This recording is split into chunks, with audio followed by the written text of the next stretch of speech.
नाज़रीन, इस वक्त सामने आ चुके हैं ईरान वर्सेस इसराइल। यानी हर बंदे के माइंड पे एक ही क्वेश्चन है कि दोनों में से कौन है ज्यादा ताकतवर। तो आज मैं आपको बताऊंगा कि जनाब इन दोनों में से ज्यादा ताकतवर कौन है।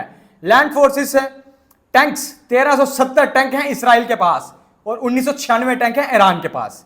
आर्मर्ड व्हीकल्स 43,407 व्हीकल्स हैं इसराइल के पास, 65,765 व्हीकल्स हैं ईरान के पास। सेल्फ प्रीपेड आर्टिलरी ये 600 है इसराइल के पास और 580 है ईरान के पास।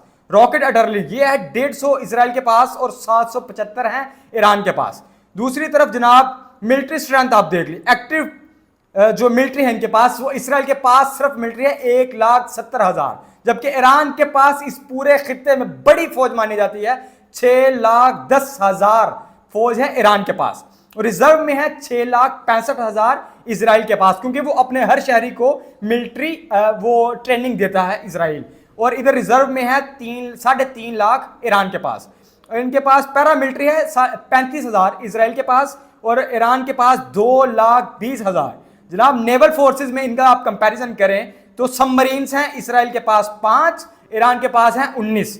और पेट्रोल वेसल्स हैं इनके पास 45, इसराइल के पास 45 और ईरान के पास है 21। और माइन वॉरफेयर है इसके पास कोई भी नहीं और ईरान के पास है 1। नाज़रीन, अब आपने बताना है, अपनी राय जरूर देनी है, क्या क्या जहाद के लिए, क्या जंग के लिए ये चीजें मायने रखती हैं या सिर्फ जज्बा जहाद और ज़ौक़ शहादत मायने रखता है।